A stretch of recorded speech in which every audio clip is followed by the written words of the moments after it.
All right, Kiss Army, welcome to the KissFAQ podcast. Thank you for giving us your time today and letting us into your head. I hope we don't do any damage. We're just a bunch of Kiss fans and we talk Kiss. So come along for the ride, you've got nothing to lose. Join the KissFAQ YouTube channel.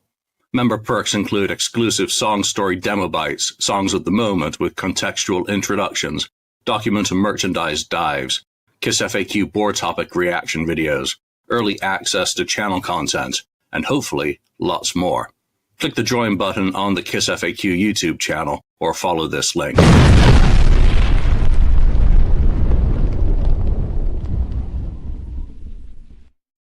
And don't forget to click subscribe. Welcome to the KissFAQ podcast, or the Hollywood Squares, or the Brady Bunch, however you want to look at it. We've got a full house today. We've got Andrew making a return to the show. Welcome back. Lonnie, St. Louis Kiss. Daniel Wees on the board. Voice of Reason, 69th Blizzard Ken. We got so many people, I'm forgetting your names. And Mark Anthony K. So welcome, everyone. Welcome to everyone who's out there. See him at Kiss Rocks. Austin Newland, Justin Hell, and AB, I saw at the beginning. Thank you for joining us live. We've got a lot of topics to go through this week. You know, again, it comes back to Kiss is inactive, but there's still lots of things happening in Kiss world because Kiss is everywhere. We're active. We're doing shit. So members only and channel updates this week are KissFAQ Presents Dress to Kill Live in Tulsa in 1975 streamed this week. It's available now for you to check out. That's a 2023 professional transfer of a reel, and it sounds to me rather nice. It's excellent. While we celebrate Dress to Kill 50 with all that product to select from. Also going live for members this week was Chapter 1 of Audio Odyssey. That's the 1981 overview. That's going to stream live for everyone else on Wednesday when members get Chapter 2, which, well, you know, Record Store Day. Who's going out to Record Store Day today to buy all that Kiss and Eric Carr and Ace Frehley, Vinnie Vincent, and Union stuff? Yeah. Wait, there's Vinnie Vincent stuff? No, there's nothing. I'm not going. But tomorrow. I got something, but I didn't even have to go out of the house to get it. So what? That's how it should be. You know, just Record Store Day without the cues, without the cold. And it wasn't Kiss. It was Yes. So. Well, of course it was Yes. Of course it was. That doesn't surprise me. I'm just gonna wait till I think I'm just gonna wait till like the crowds go down because I have some time to kill today. But I certainly wasn't gonna wait online. However, I mean, I saw people like sleeping like this was like Ticketmaster, a Ticketmaster queue in 1988. I'm like, can't believe they do that. And funny to me is I bet you if you polled some of the people that are waiting out there, I bet you some of them don't even have a turntable, and they just want like, I gotta have this in this color. So I think we're hoping it. I remember in 2015 when I was one of the co-creators of Kiss My Wax, and we were talking about the vinyl resurgence. At that point, there was definitely an uptick in vintage vinyl sales, but then at that time we were just starting to see all the reprints and the repress, and that's 10 years ago now. So now I think it's become a caricature of itself. You know, people are purchasing, I got to have the yellow one, and Walmart has the orange one, and I think you've taken the fun out of it a little bit when you were forcing people to buy exclusives. So, listen, I was a huge vinyl guy for many years. Still have around 250 pieces of just Kiss vinyl. But I think it's getting silly at this point. It's just colored vinyl crap. I mean, I don't care about colored vinyl. I already have the music. So what do I need any of it? I haven't gone to a Record Store Day, I believe, since 1971, the Road Starts Here Aerosmith release. I thought you meant the last one you went to was 1971. I was like, brother. Yeah, that would be stretching it a bit. Hey, Jason Leonard and G Chubb, thank you for joining. Greetings from Detroit Rock City. That Detroit Rock City soundtrack would make a perfect Record Store Day release, by the way. Yeah. Just because it's so off the wall. But let's go into the mailroom. Who's got some mail this week? Anyone other than me? You and I got the same thing, I think, Julian. So yeah, we'll go first, Andrew. Then you can talk again. Creatures of the Screen did arrive, and of course Andrew is featured in this, an interview with content creators. It's a very good interview, by the way. You and Necro are both in there talking about art and the tie-in with that. I've only scanned through it so far. It's very girthy. It's a gymnasium-sized book. 600 something pages. Yeah. I've gone through about the first 100 or so. So can I just say so far, something I'm really really quick? enjoying it. Really enjoying it. Can I just say something really quickly? That Kiss Alive at 50 that Andrew did is excellent. I've watched it several times. I just want to give it a good plug because it was very, very well done. So thanks again, Andrew, for doing that. Appreciate that. I really do. Very entertaining. We'll talk a little bit more about stuff that's in the pipeline as we go along, but let's get into some of the other product that's come out this week or recently. First and foremost, the Order of the Rose. I'm only saying first and foremost because that ties in nicely with the audio odyssey that I'm doing. So the Order of the Rose is Yuri Kusata's fan fiction. So that means it's not going to necessarily match up with the actual story of the Elder. It's inspired by the Elder. I will get that eventually, but for now, I just don't have time to read anything of that type. But it looks very entertaining, so congratulations to Joey. Didn't know he could write. I didn't know he could read. Listen, in all seriousness, I did the first book cover of Joey's. I think the first book was Start with a Dream. But I've known Joey since I was 15 years old. He used to give me drum lessons way back when he was in the band Kiss Nation. So, hi. But yeah, definitely a worth it pickup. He actually is pretty funny. I've followed his wrestling stuff, and I'm not a wrestling fan, but he's pretty funny. So, pick it up. He's an all-around good guy. Well, when you talk wrestling, when you're talking wrestling, I had to show my girls. I have 3 daughters. They've never seen wrestling. It's not big over here, and they laughed their asses off. I've showed them a show with Hulk Hogan versus the Ultimate Warrior. That's a great one. Is it a great one? Okay, that's a great match. Actually, Hogan popped his knee out during that match right at the beginning. Oh. And actually, he did the rest of the match. It looks like it hurts. That's for sure. Yeah. Champion versus champion, WrestleMania 6. Yeah, that's absolutely nice. Ridiculous. Though I did know who the Ultimate Warrior was, but when I watched it was Brutus Beefcake and Jimmy Superfly Snooker and Rowdy Piper. My favorite was always that guy, The Undertaker. He had the coolest intro when he went to the. I never watched the matches. I just thought the intro stuff was kind of cool. It was kind of reminiscent of a Kiss show, with Paul Bearer there. Yeah. Oh yes. The Demon, Gail Torberg. That was a fail. Yep. Mm-hmm. All right. So other merch that's been announced and is available now. This is sick. Nice. Sam T. Serpent, life-size scale replica. Geez. I mean, talk about how to piss off everyone in your home. But can't see many wives liking that. How much? For the single guys, that one. Yeah. For how much? If you need to ask. I don't look at prices, Ken. I'm not in the market. I just don't. I'm not in the market either. I think it's only 2,000. Yeah, it's only 2,000. Only 2,000. I thought it would be more. Think about what you're getting. That's actually not a bad price. All things considered. Look at the quality workmanship. The Kiss Replicas team put heart and soul into the work that they do. They do quality work. They care about their work.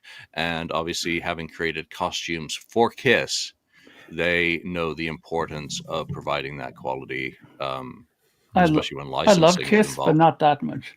Yeah, I can see why they're doing that kind of stuff. But why did they do Gene Simmons' West from the vest from Lick It Up? That was from left field. They did a great copy of that one. If you remember, I don't know the reason why. Yeah, but will that one sell? I thought that was kind of from left field. Kiss fans will buy anything, Daniel. Okay. In case you haven't noticed. Yeah, that also been a lot of things. That also works as a drain snake too. If you have a clog, you can take Sam T. Serpent to the rescue. Yeah. I'm gonna skip around the agenda today just because there's quite a few topics here today. Let's just start off with a special guest announcement for Vegas. We'll put that up on screen. Just announce Kiss lead guitarist Tommy Thayer will join Gene and Paul for the acoustics at Sebastian Bach will attend. Black and Blue will be there. Mr. Speed, Kiss Nation, that's Billy Mays' band, right, Andrew? Mm-hmm. Yeah, cool. And the Kiss Army founders, Bill Starkey and Jay Evans. I would think that's just the first announcement for, special guests, because with 3 days to fill up with activities and whatnot, there may be further announcements of additional things coming. I would think we certainly can expect to hear more, details for the activities that'll be taking place during Kiss Army Storms Las Vegas in November. Mark, do those grab you? It's basically a Kiss cruise on land. Yeah, I mean, I still find it humorous that they're like just announced Tommy Thayer. I'm like, well, wasn't he in Kiss? I mean, why did they make such a big deal out of that? And plus, the thing that made me chuckle is that they added Black and Blue as well. I mean, it's like, can you get that band in there too? I mean, he's so connected with it. Nobody would have even known who the hell Black and Blue is without Tommy Thayer, anyways. So, but the rest of it, I mean, Sebastian Bach, I don't know. He stopped being cool in like 1992, that guy. So I'm not too into his stuff, but it's okay. I mean, I'd probably want to go just to see the founder guys, right? Starkey and those, to just, hear what they have to say and stuff like that. Mm-hmm. Right? Lonnie, would that get you to go? I mean, none of those special guests are surprising. Or like, oh, wow, they got Sebastian Bach. I can't believe that. Or I can't believe Tommy Thayer is going to attend. I mean, I don't think any of those are surprising type of announcements. I guess the biggest surprise, not many, Wade, is there's no Eric Singers thus far in any kind of attendance that we've seen so far. So I think that's the biggest surprise, not who's been announced thus far. Bach ruled the 1700s. That's right, he did. Yeah, talking about Sebastian Bach, I actually, for the first time ever, I sat down with deliberate intent of trying to listen to Slave to the Grind all the way through. I've never listened to that album all the way through. I think I made it.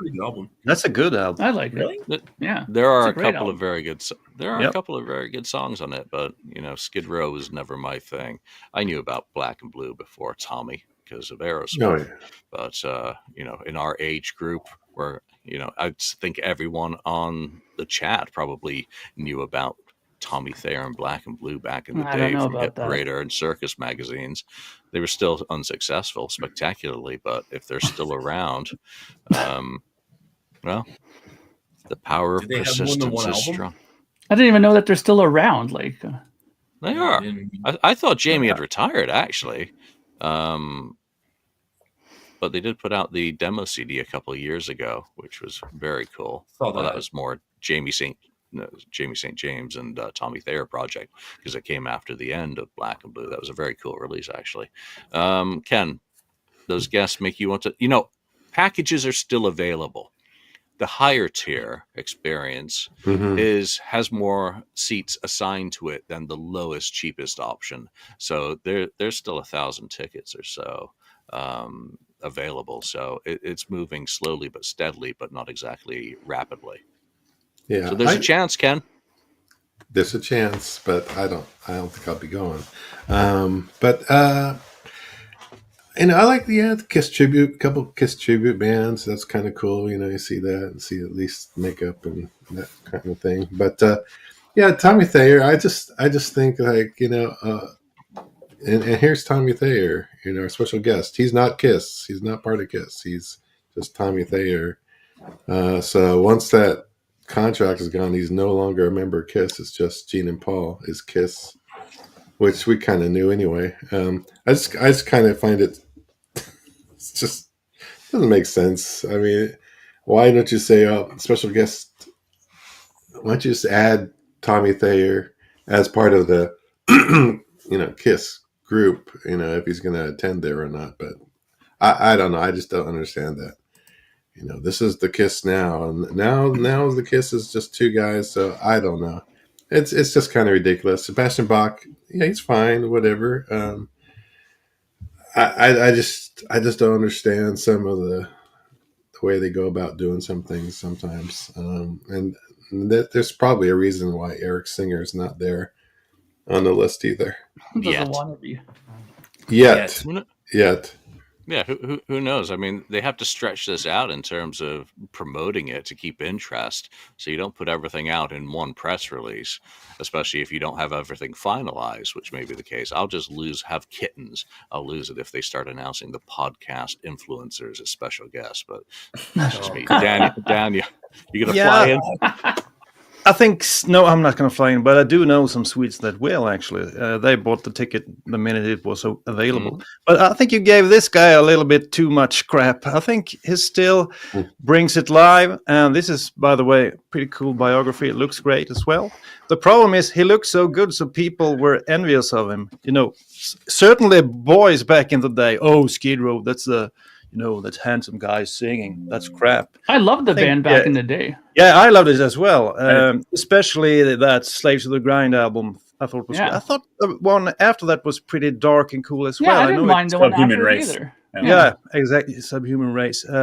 And he still puts out. He still puts out albums. I think that's great. He just released one. Was it last year or earlier this year? I think it was last year, and it did pretty well. And it sounds good enough, and he's such a cool personality, over the top, you know, a great big huge Kiss fan. Have you ever seen that video when he sort of rediscover his old Kiss mirror, or he cleans it up? It had been damaged, and he managed to clean it up, and he's over the moon just by looking at that old Kiss mirror. I mean, so I think he's certainly a guest you should have at one of these Kiss Vegas, Kiss Storms Vegas type of things. The other guess, I don't know. Tommy Thayer, of course, it might have to be there. Black and Blue. But if you would have to guess, what do you think they will add? What type of guest will they add? I certainly think they will add Eric Singer and also the kids, you know, Nick Simmons and Paul's boy there. And they will do something. Yeah. Mark always said they were going to be Kiss 2.0. We'll see about that. You throw them up there with acoustic guitars and have them do their Simon and Garfunkel shit, and that'd be entertaining. I think they'll be added. Yeah. Yeah. All right, Mark. Oh, I already told you my opinion. Oh, you did? Who did I skip then? I can't. It's too many of you today. Yeah. I think you got all of them. No, you didn't get me. I only got Oh, I ignored the birthday boy. New guy. Yes, dude, I'm 40 today. I'm catching up to all of you guys. Happy birthday. Yeah, you got a ways to go, buddy. No, none of this excites me. I won't be going. And that's just, I mean, I thought, listen, I went on the Kiss cruises back in 2012 and 2013, back when they were still offering what I thought was a fair deal for a fair, you know, I thought you were paying for what you were getting. Mm-hmm. As the cruises went on, you got less and less for more money. I just don't think there's enough here to sustain what they're giving. And also, too, you're kind of screwing all the locals in Vegas, too, because you still have to purchase the 3-night at a hotel. There's no way around that. So, and I also think that maybe it'd probably be a ticketing nightmare, but I don't know why they're not offering single-day tickets, because certainly they're not going to give you the same thing all 3 days in a row, right? Hope not. Or is it 2 days of other stuff and then 1 day of Kiss acoustic? I think that's kind of important too, to figure out, well, am I going to be sitting around for 2 days waiting in line, or is there going to be legitimate activities all 3 days? And that's nothing against the tribute bands or anything like that. I think they picked really good tribute bands. But at the same time, can you imagine if the 95 convention was spread over 2 days? I don't think it would have been as cool if it was spread over 2 days, because you got there, you saw the clinics, you did the Q&A, and then you saw the band play acoustically, and then you got to meet the band after that. It was all, you kind of all knew. Fitting all that into 1 day, that's awesome. But if you spread it over days, like what if like 1 day is their Q&A, then the next day is the acoustic? Like it's bizarre to me that there's so much time they need to fill. So, Yeah. But listen, if someone digs it and they want to go, more power to them. I hope everyone that goes has a good time. I really do. Yeah, it's going to be like I'm a willing. cruise where there was a lot of time filling for buy-in add-on events. The buy a guitar, which I did on the cruise that I did, so that I could be there for Paul's Q&A. So that it was supposed to be an acoustic set that year, but he had to save his voice. So we got free Paul paintings instead. But once I did that, I said I'd never do it again, and then bought a Tommy guitar. So that's what I think is still going to be present in Las Vegas, is that there's going to be buy an event guitar or something similar, or a bass, or there'll be autograph signings. I can just imagine you're going to have Paul and Gene there, just line them up in front of shit to sign to be sold elsewhere. Just as seems to happen, just to the point where I want to maybe we do Cook with Paul Stanley again. Hey, Julian, you actually got a painting? Like they gave you a painting during that? It was a print. It was a print. He wasn't sitting there with paintbrush. No, I know that. You, Julian. Here, Julian. I'm sure he's painted like before that day. He must have other paintings he's done in the meantime. No, he had a bunch of. I think it was an 18-inch by 18-inch glisse print of his album cover art. Which he had painted up in his style, which I immediately advertised for sale because I had no interest in hanging that on my wall, and it absolutely it was stronger smelling ink than Kiss. Right above his bed. Nice. Yeah, no need for that. And by the way, thank you, Jason, for the gifted membership. So I could see a whole bunch of other things being announced, because for the top tier packages, there were very special top tier only events. So what else is there going to be for the peasants attending? And are you going to be able to go out at the hotel? Is it just going to be, you see Mr. Speed and Kiss Nation? Are they both playing on the same day every day? So too much Kiss. That's a little overkill, in my opinion. There'll be a lot of details. What I am sure is going to be interesting is that it's going to be exciting. There's going to be a shit ton of podcast content by those there, by those watching from the sidelines and enjoying off YouTube. So it's all good. Again, just because it's in Vegas and I hate Vegas, and it's basically a cruise and I hate cruises, making it hell on earth to me. Such a hater. Doesn't mean it's not a great event. So if you're interested, get your tickets. All right, let's move on. We've got topics from the board today as well. So one of the topics that was going around this week, which really got me as a bootleg collector, was, is there a recording of your very first Kiss show that you attended, Lonnie? Me? Yes, you are Lonnie. Oh, You're Lonnie? I didn't hear you. There is, and I have it. I have a CD of it, and I have a VHS and DVD of it. It's Kiss at what used to be the Kiel Center on July 2nd, 1996. Nice. It's not bad audio. It's decent. And the video is a 2-camera little production. It's actually pretty cool. There's one from when they came back in the Lost City store in 97 that's not as good. The audio is really kind of shitty. But my first Kiss show, yes, there is. And I'm such a Kiss nerd that oftentimes on July 2nd, I will listen to that because I am such the Kiss geek. Nerd. Very nostalgic. Why the hell not? I mean, we should be streaming everyone's first show on the anniversaries here just for fun as well. Andrew, what about you?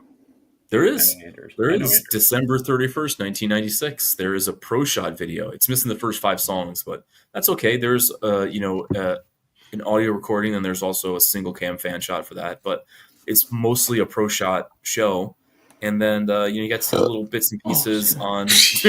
There it is. You get to see Welcome to the little bits and pieces on Dick Clark, but that was cool. I just remember being deathly cold that day, and call me a nerd. Every New Year's Eve, I listen to that and I read History. You and Lonnie. In your Gene Simmons pajamas? You know what? I had one of those Kiss onesies many years ago. They were given to me in like a contest that we won or something, and it had a poop door and everything. And I think I gave it to some girl. As a memento. Oh. Yeah. All right, Daniel. What about for your first show? For sure.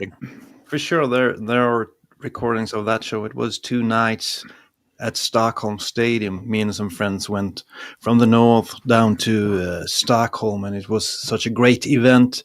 The whole of Stockholm was like, it was Kissmania. Everyone was running around in makeup. They didn't know any Kiss songs, but they looked kind of cool. There was actually quite a few TV stations that also aired stuff from the show. So there are interviews with the band. You can see the band walking up on stage. Doc McGee cheering them on. Taking photos with mini Kiss, but little children dressed up as the Kiss members. And Yes. I vividly recall Peter Criss pointing at the tongue of that Kiss kid and Gene saying, "Get the fuck off, get the." You could feel the tension between Peter and Nathan, Paul and Gene a little bit in the behind the scene footage. So I guess they had already begun to fall apart somewhat. But it's cool to go back and watch it. I don't do it every year, but from time to time I go there. And what strikes me the most is the crowd. The crowd back during the 90s. I recall being exhausted, almost praying for the first night there to end. I can't believe I'm saying this, but I was so tired. I was pretty up front there, and I always stand when I'm at concerts, and I was exhausted, and there was still an encore left, and well, I made it through, and then I went the night after as well. So great memories. Yes, that was the June 97. I think right? June 97. Yeah. Some great shows there. I prefer the June 14th, 1997. From December from Sweden, which is Burning Stockholm. Fantastic bootleg, one of my favorites. Globe Arena, I think. Yeah. All right, Ken, your very first show. Yeah, I don't think there's a recording of it, as far as I know. That Video wasn't invented back then. November of 1979. Late November for 79. Cow Palace? 22nd at the Cow Palace. 79. Yeah, no, that's a recording of that show. I knew there was a Fresno one that was near, recent. Close to that. I will have to send that one over to you. Well, send that, because I don't think I have that one. But I know that my second, third, and fourth are definitely on audio. That first one, I didn't know. I don't have right? it. Yeah, those are the second, third, and fourth were Creatures ones, and I think they're all 3 of those were on audio. And then there's some other ones, of course, later on. But so next week, everyone, we're going to go into Ken's Kiss concert history with multimedia, and Ken's going to walk you through all the shows that he's kind of attended. I think we'll do the 80s for this one. We'll do the 80s, that's fine, yeah. But since there's only one from the 70s, we can include that, and we'll include Ken's favorite songs from that. So I better get that audio over to you for you to review, and you can pick your favorite moments from each one of the shows that you attended. That'd be fun. We'll do it with the other guys as well down the road. His favorite song was Beth, so you don't even have to ask him. He knows it was Beth. Really brought a tear to his eye. Ken should also dress up as he did in 80, 83, 84, 85. Denim, I guess. Didn't you wear denim at the shows, Ken? And a cool headband. Maybe some makeup. I have my Kiss hat that I bought at the Creature show, the 10th anniversary hat. Still have that. Yeah. Pretty faded. Sponges from the first. I guess. Oh, yeah, the sponges. Yeah, I have those. Yes. I have the buttons. I have the little button that I got at the Creature show, too. And stuff Okay, like so... And the program, whatever. So my first show, it was... Yeah, there's actually a video of that. I do actually have it. I actually got it off of a street vendor, because there was a guy in Toronto that always would set up shop Saturday somewhere downtown near the Eaton Center, and he had this huge table of nothing but bootleg video shows from Toronto that he would attend and film. And he had mine, August 6th, 1996, Skydome, Toronto. That was the show. It was fantastic. I've said it before. I'll say it again. That's probably one of the rare shows that I've went to where you can literally feel the anticipation in the building when that was about to start. That one, I mean, that, there was only one other show that I felt something like that. That was a Rush show, but that Kiss one was really, really good. I mean, they had the huge inflatables on each side of the stage there and everything. They had it lit, and people were loving that, and it was really good. It was a great show. I was very glad that I did attend that. Yeah, I did a transfer of a master audio tape for the Toronto shows from '96 and '98. So good shows, if I recall. Yeah. Not fantastic audio. There's a little news clip from Toronto '96 that's out there too. Yeah. Yeah, I think I might even have it somewhere. My first one was, of course, Dodger Stadium. Finsbury Park. Oh, yeah. No, I didn't make it to Finsbury. I didn't make it past the driveway. Why are you hurting my feelings? Yeah. So it's on Kissology for what it's worth. And, well, yeah, I'll take it. Great show. Nothing to lose. And I was made for loving you that night. So unlike the rest of the Psycho Shithouse tour, I thought I did better than anyone else. So, yeah, thanks, Ken's stories will be fun, I'm sure. All right, let's move on to the next topic from the board. Did you have it before Kissology Volume 2? I had the rehearsals, which I hadn't attended, and I had the stuff from the Fox, I think it was. Mm-hmm. But I don't remember how much. I think I had an audio of it. So yeah, there was the audio that was out there for many years, and then there was also because we know that the Peter Criss cam was lost when they edited Dodger Stadium for Kissology Volume 3, but there's another version of it that's incomplete that's out there with the bonus Peter Criss camera. So I'm surprised we've all got audio. Well, Ken will once I send it to him. We've all got audio from our first Kiss shows. Thank you, bootleggers. Thank you, people who tape these shows, because without you, I wouldn't have a hobby. All right, so this will be quick. Someone posted a topic on the board this week that was Ace Frehley, Trouble Walking versus Anomaly. Which is your favorite? Which is your go-to from those two releases? What is that? 1989 and 2009? Yeah, that was way too long a gap for the Spaceman to be without a release. Lonnie, which one are you going for and why? I like Anomaly. I think it's very good. I think it's I was really excited when it was coming out, and I was happy when I got it. I thought he did a great job on it. I think there's some very catchy songs on there, and it came out in a great time right before Sonic Boom came out. Kiss was kind of having a resurgence. It was very well placed time wise, and it's good. I think it holds up. It's actually maybe one of his better releases from. It's not 2009 isn't recent anymore, but I think when he started putting out albums, it may be one of his better ones, if not the best. I mean, I enjoyed this new one very much, but Anomaly is very, very good, and I thoroughly enjoy it. Yeah. So speaking of Ace, he's back in the studio working on, I believe, Origins Volume 3. So, all right, Ken, Trouble Walking or Anomaly? Which one and why? It's kind of difficult, but I'm going to say Trouble Walking. I think it's a better rocking album, more more Ace-like, I guess. I think Anomaly, though, is a really good effort, though. A good comeback for him, though. But I like the music on Trouble Walking, and he's still, soloing well and everything, doing really, inventive, and a lot of the songs I really enjoy, especially what was the last one, Remember or whatever. I enjoy that I always listen to that song whenever it comes on play or whatever, Juice. Streaming. But yeah, I think Trouble Walking for me, not by much.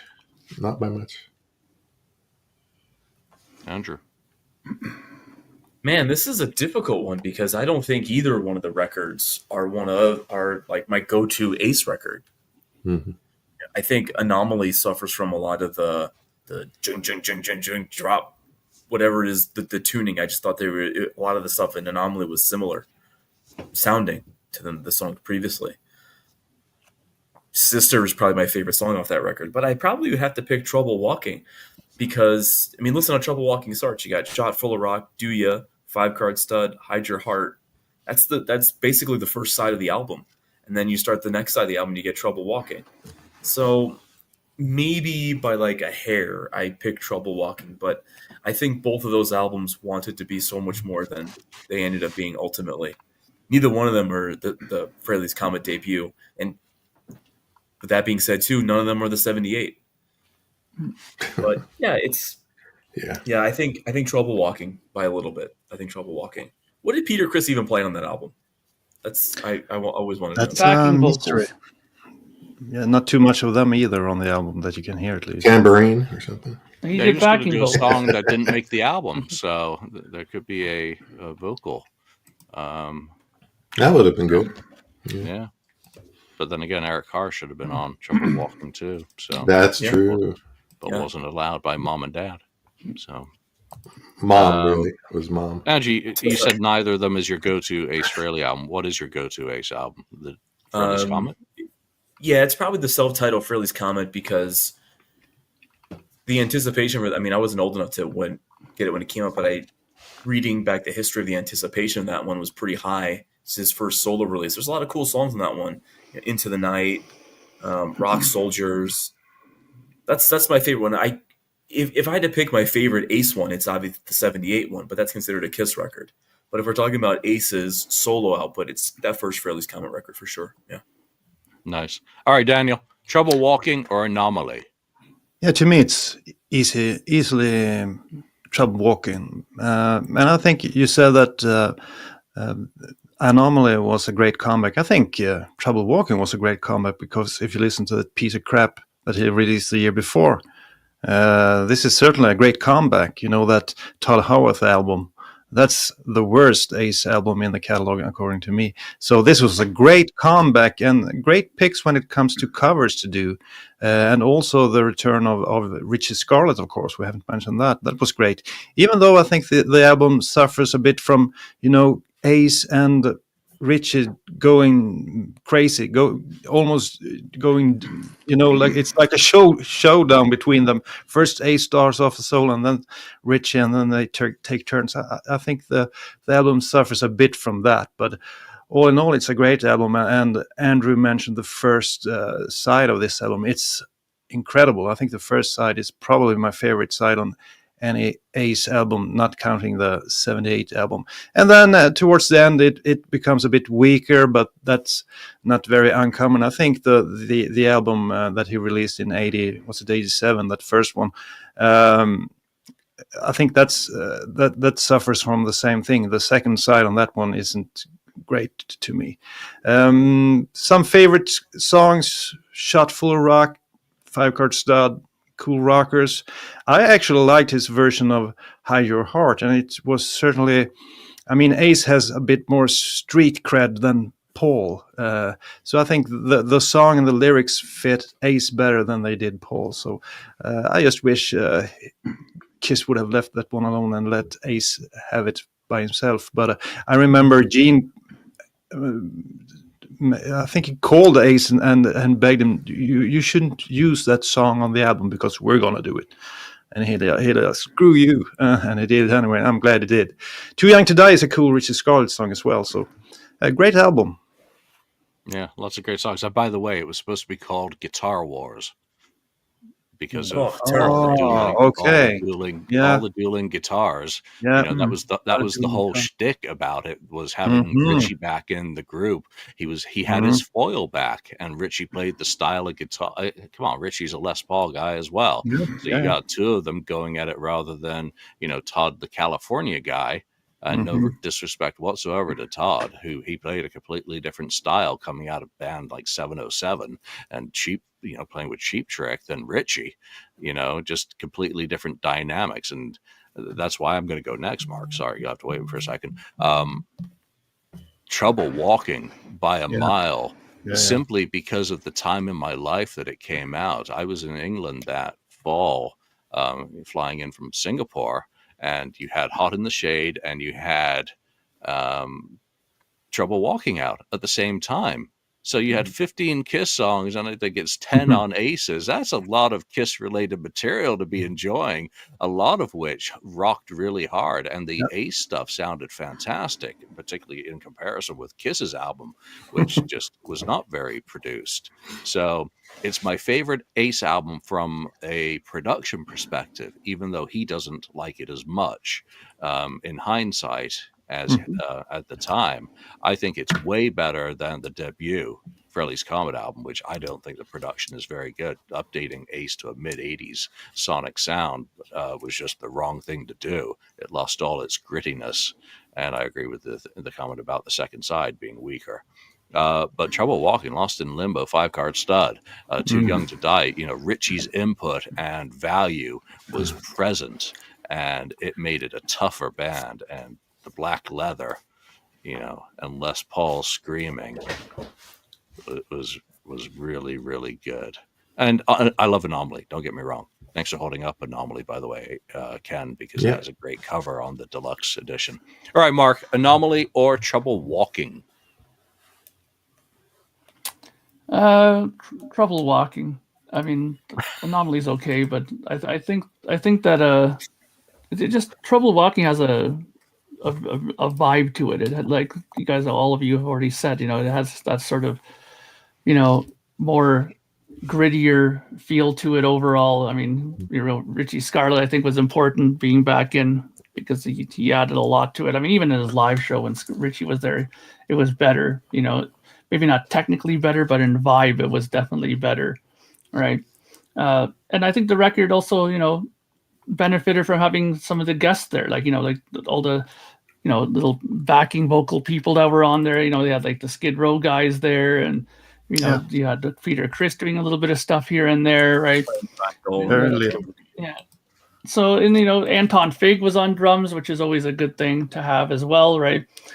So those were all factors I think that are, you know, that definitely helped it. And you know, side A was great, like we already mentioned. Though that first side is fantastic, and I mean, I'll just disagree a little bit about the differences in the Hide Your Heart. I don't mind that. I don't mind Ace's version, but I definitely think that the Kiss version is better, just because Paul's a way better singer than Ace's. So I enjoyed it better that way. I mean, Ace has that sort of Brooklyn snarl that he does when he sings, and it. I don't dislike it, but I've just always preferred Paul's singing style over Ace's, and that's why I'll always like his version better. But yeah, I definitely think that Trouble Walking is a better. Just record, real quick, you can clearly hear Sebastian Bach on a few of the songs, but sitting here with 5 Kiss experts, where can you hear Peter Criss's vocals? The only thing I think I heard at one point, and that's when he's saying, "No matter where you run, no matter where." There's a part, I think it's the bridge in one of the songs. I think that's Peter Criss, and that's the only time I hear him. What about you? I mean, I don't know. I can't pick him out either too clearly in there. But I mean, don't forget, you had a lot of people doing vocals in there, so it could be easily masked and disguised when you have 3 other people doing backing vocals. It was like that too with a lot of records at that time too. I remember like when Aerosmith or Crew and those bands had tons of guest backing vocals doing stuff like that. Those huge gang But you would vocals. think So that it's Peter hard to pick Chris' it out. vocal would. You would think that Peter Chris's vocals would pop out. He has such a. Well, you would have used it more prominently. Otherwise, what's Yeah. the Or maybe purpose have- of having Peter Chris if he's buried in But the now when mix? Baz is around, brother trucker, I'm gonna take over, man. Mother That's how Baz is, right? Yeah. Yeah. Well, it's still a mystery. Where is Peter? Yeah, great stories of Steven Tyler. And He's those a guys drummer guesting rising up on playing Dr. drums on the Feelgood. record. Yeah, well, he did never even play drums on his own solo album, so he thinks he's a singer. He thought he was Gene Frank didn't play Sinatra. bass on his. Yep. So, all right. So let's move into this one. Will be quick. It's silly, but it's on the board, so we'll talk about it. Eric and Tommy discarded from Kiss. Were they, from your perception, discarded? And I'm going to go first, just to be dad and say, the contract's over. End of Kiss. What's the problem? Yeah. Andrew? We've bitched about Eric and Tommy since 2001, and now they're gone. You're bitching about that too. Those guys. Yeah, they are. You don't see the Same guys. You don't see how funny that is. The same people that are like, "Oh my god, I can't believe he's there. Oh my god, I can't believe he's not there." I mean, listen. Here's the thing: we knew that Kiss was going to be different after December 2023. We knew that it was going to happen. I'm just very happy we haven't seen the avatars yet. So, but this doesn't bother me. This doesn't bother me. But I'll wait for my local Kiss influencer to tell me how to feel. No, I'm kidding. I'm totally kidding. But no, I mean it's silly. It's there is no Kiss. Kiss doesn't exist right now. So everybody There is was Kiss, but it's Pop House. Yeah, but it's about like catalog releases and about off the soundboards and that stuff. There's no touring band. There's no band. Yeah, well, right now the avatars are as valid as magic. Both have presented concepts, but yet to deliver anything in reality. So, Mark, onward and upward. There's your weekly shot at magic.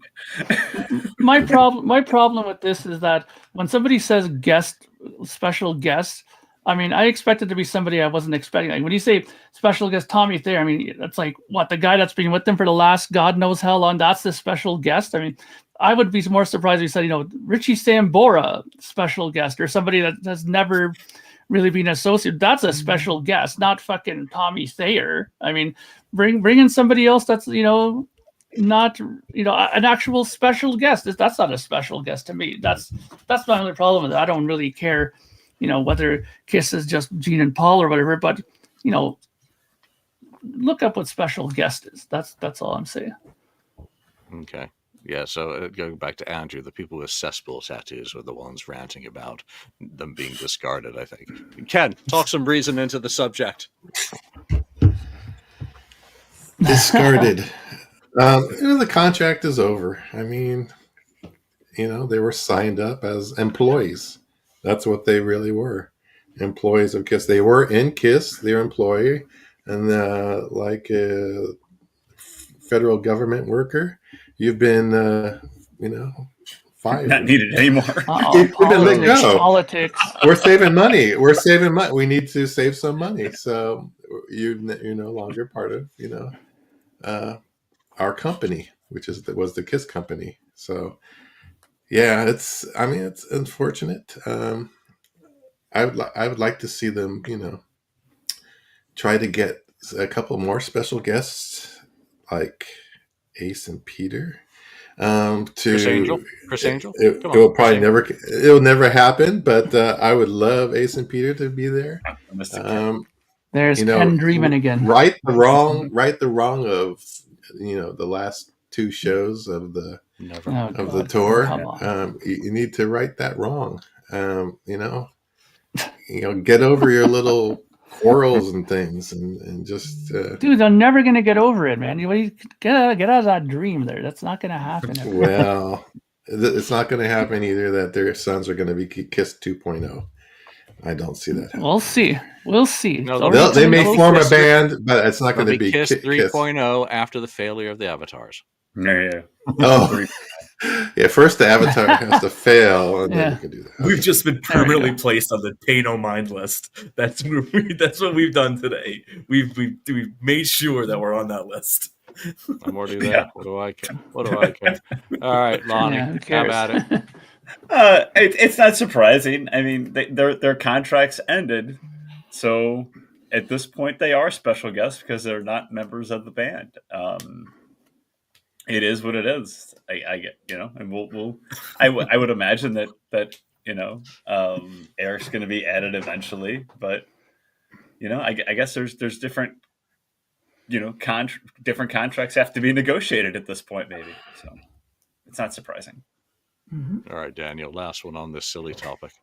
Well, you've said everything that can be said about the topic, I think, and more. But I have to add just that Kiss belong to this country now, and fortunately, Sweden rock.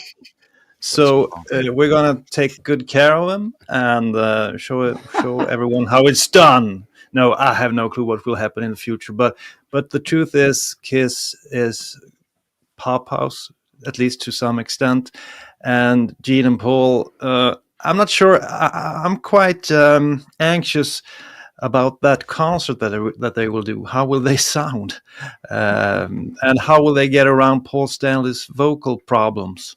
That's my main issue. The event isn't for me because I'd much rather see tribute bands and fans and people selling Kiss stuff.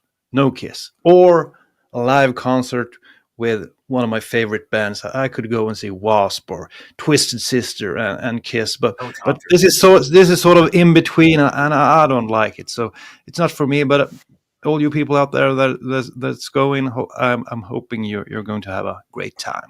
But I won't be there. All right, this isn't the topic, but I want a hands up for who thinks they're going to offer a paid spot to go up on stage with them, like Gene does at his Frehley solo show. Do you think Kiss is going to bring? Yeah, you could pay for the live vocalist experience. I don't think they'll do that. I don't think Paul would allow that. You don't think they're going to go that far? No, Sing with Kiss? Possible. It's possible.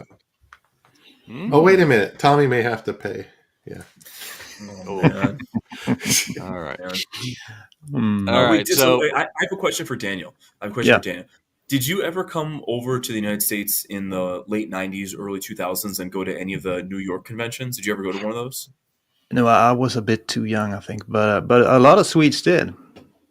So because that, I think the farther we get away from that, I think that's ultimately what the fandom needs again, is that. Yeah, I think so. Because it was definitely called a Kiss convention, but there was other things there that related to Kiss. I mean, the Misfits were there, Dee Snider was there. Yeah. I mean, those things. I mean, if none of you guys experienced the New York conventions, it was literally in a college gymnasium, and it was all Kiss.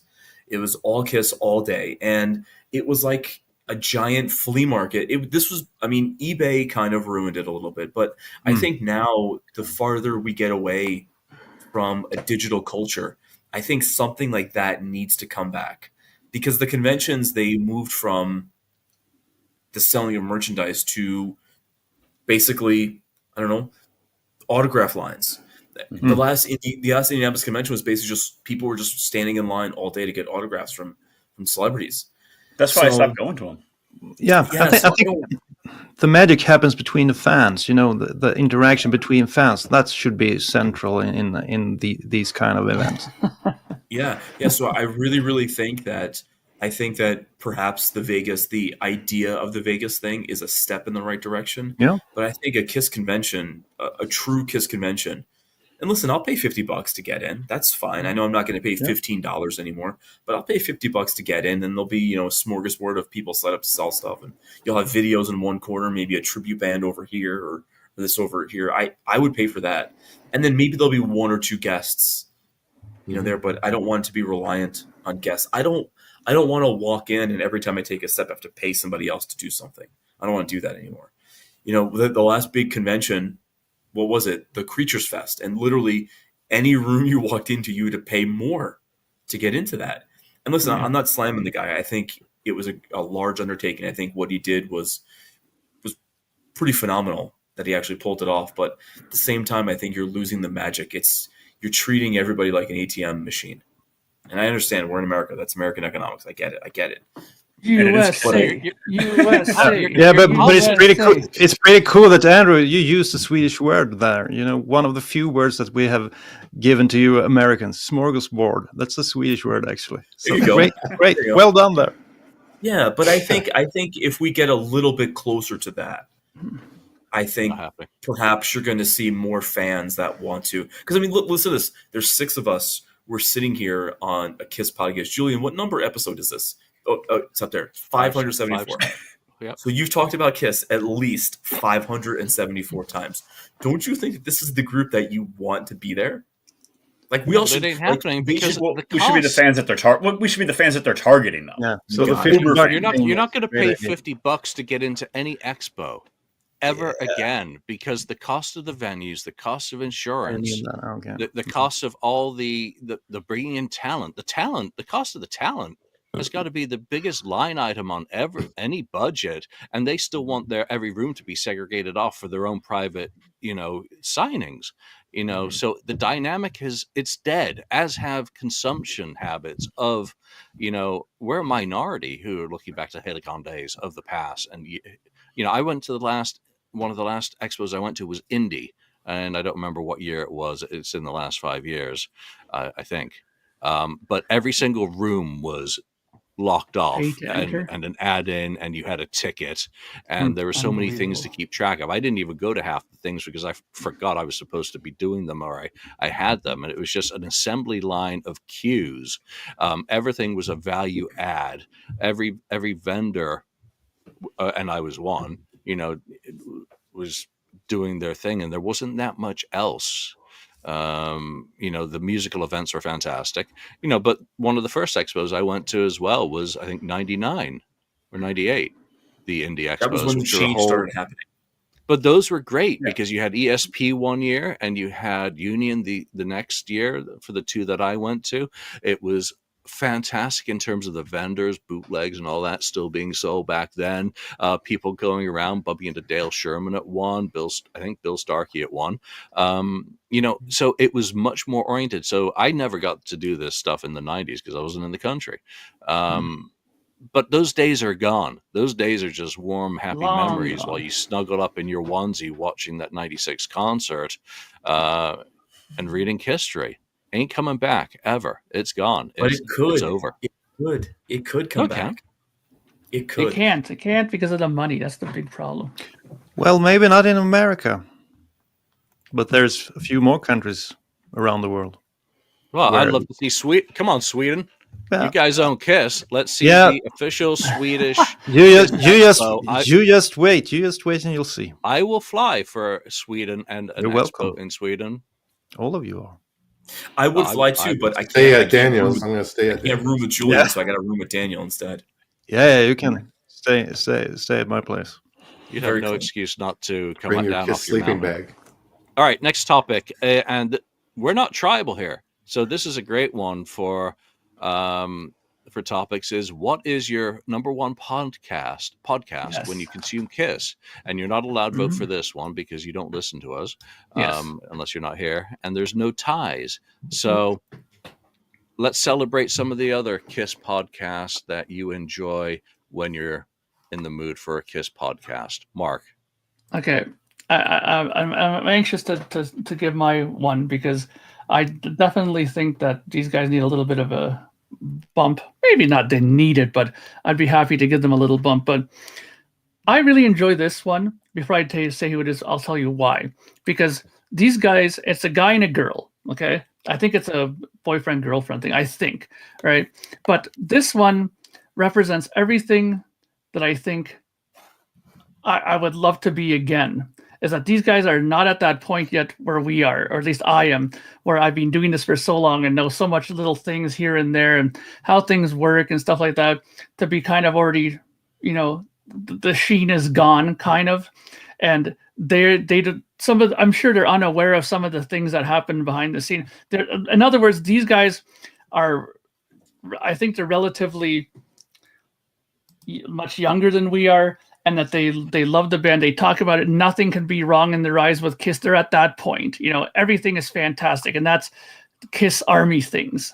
That podcast. It's and the guy, he adores the band still. Like we do as well, but I mean, they're at a different level. They're at the time like when you first discovered Kiss, like when I was like in the early '80s or something, you know, where Gene and Paul are awesome. They're all like brothers. They all hang out together and go to each other's houses for dinner. And, I kind of get the vibe that they're sort of very much in that sort of vein. And I really enjoy it because of that, because they're very optimistic about it. They don't seem to focus on anything negative. Whenever they do their reviews about something, I've yet to hear anything typically bad about that, about anything. Like, so they seem very optimistic. And when I watch them, it's one of those things where I come off of it feeling, like it was fun watching it. I didn't come back afterwards thinking, yet another thing that they were complaining about or this and that. It's very upbeat. So, there's more than enough podcasts, including our own, that can focus on a lot of the good and bad about things. But these guys seem to just keep it in the positive frame. So I kind of enjoy that. Nice. Well, Kiss Army Things. Check it out. Daniel, who do you consume when you're not here? Well, I have to say that the KissFAQ is, of course, one of the better ones. But if I can't pick that one, I have to pick one that's, pretty similar, I think. It's a bunch of guys talking Kiss. They're in their, I would guess, late 40s or early 50s. They've been around the block a few times. And they do a lot of lists, which is the best non-makeup song, and they do stats and they compare, and like we used to do, maybe more a few years back, but still at times we do that when we rank, the albums and stuff like that. And I love that stuff, but I'm a statistic guy. I don't know what to say in English, but I'm into stats. I don't know if there's a word for that in English. Statistics, Yeah, I'm into stats, and when it comes to hockey or bird watching or anything, I love doing lists and stats and compare from year to year. And the Kiss Asylum podcast is sort of in that vein, and they're pretty funny, the guys, as well. So there's a lot of humor there as well. And I think you can't take yourself too serious, which is a problem with some of the bigger Kiss podcasts. So Kiss Asylum podcast. I've not heard of that one, actually. No, I just discovered it last year. So Kai had a good pick for our friends in Scandinavia, of course. Yeah, all right, Lonnie. I don't listen to a lot of Kiss podcasts, to be completely honest with you guys. Traitor. Right, it's a fair answer. Yeah, I don't. Same here. I don't have a lot of time to listen to a lot of Kiss podcasts. Work too much. I do. I don't. I listen to some sports podcasts to kind of keep me up to date of what's going on. Cincinnati Bengals podcast. I do listen to. I listen to a daily Cincinnati Bengals podcast. That sounds more like torture. He's a great guy. I can't say anything negative about that guy. So I don't. I do listen to three sides. If something's going on and they have something interesting, I will throw that on and listen to it. But I'm not gonna. I'll be honest here. I don't listen to a lot of Kiss podcasts. So you check out that episode with Jack Starr this week? I did not. I strongly recommend it. It's a good story. And I probably will then. I did see that, and I was like, oh, I might check that one out. But I listen to it every now and then. If there's something going on, and I probably should listen to that one. But other than that, I honestly don't. I kind of get my Kiss fix from just talking Kiss with you guys once a week. Yeah, nice. I like that. You win a prize for that sentiment today. Daniel, I cut you off. You were going to say something? No, I don't think. I've said enough, so move on to one of the others. All right. Let's go there, Andrew. Oh, I hate them all. No, I'm totally kidding. No, Kiss Army Things. That's a great one. And it's I think they're married now. I think I want to say his name is Xander. I'm sorry if I think got that's them it. wrong. Yeah, I think you're right. Because I only talked to him. I talked to him on Instagram quite a bit. So I think what they're doing is great. Podcast Rock City is great just because they were. I like the live shows where you're able to like interact with them. Yeah. I think that's What a where great I think crew that's they where it have becomes as fun. well. They are really fun and they work well together. They're really fun. Man, Kiss Science Theater used to be so funny. Yes. Weren't they the one that they were reading bad reviews of the hotel that a convention was held at over like heavy metal music? Yeah. I used that was probably the funniest thing. They are my favorite. Yeah, that was probably the funniest thing I've ever listened to when they did that, because they didn't take themselves too seriously. I think a lot of these people, they take themselves too seriously and they think that whatever they're speaking is gospel. We forget that we're listening to 4 guys in makeup and costumes. You forget that. So I think the most honest ones are the ones that don't take themselves seriously, and the ones that are, unfortunately not with us anymore, like podcast. I listen to every single podcast. But I guess being on, I mean, listen, I've been on this one quite a bit. I've been on almost all of them. And I even had one. I created one. I co-created Kiss My Wax and Kiss My Collectibles. And then the Kiss My Boots, we did that one too. So in my spare time, I like a lot of them, but I'm listening to true crime podcasts. But yeah, you could say I picked Podcast Rock City. Definitely. They're the ones, if I'm not coming in here and bullying you guys in the comments, I go to Podcast Rock City when they're on, and I'm always joking with them in the comments. So yeah, I've been dialing into them a bit lately as well. But the one I find myself, and you said podcast, I miss podcast so much. Me too. I miss Ken's voice and Ken's, activity in the community. Such a great guy.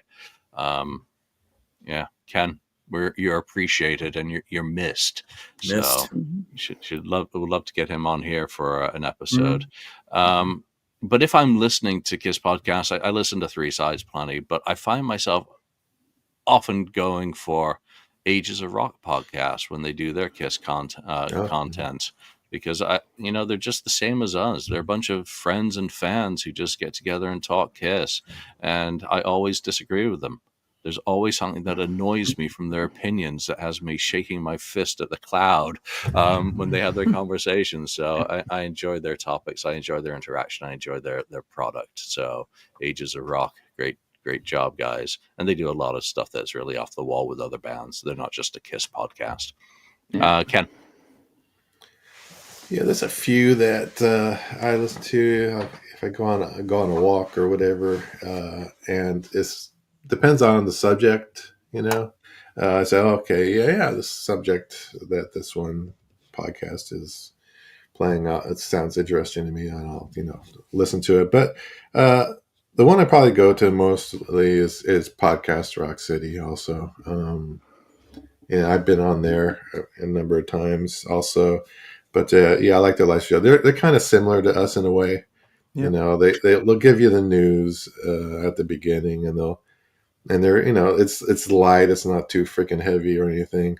And they'll have their certain subjects they talk about, whether it's a specific year or they're talking about certain albums or this or that.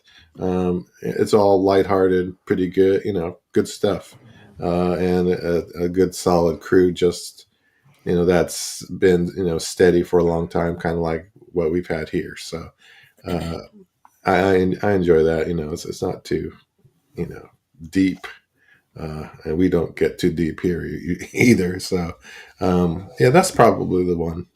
There's there's a lot that Mark talked about Kiss Army things, and that I like their location stuff. That they go into the history of Kiss a little bit there. They and some things too, where they're showing the locations of where things happened and stuff like that.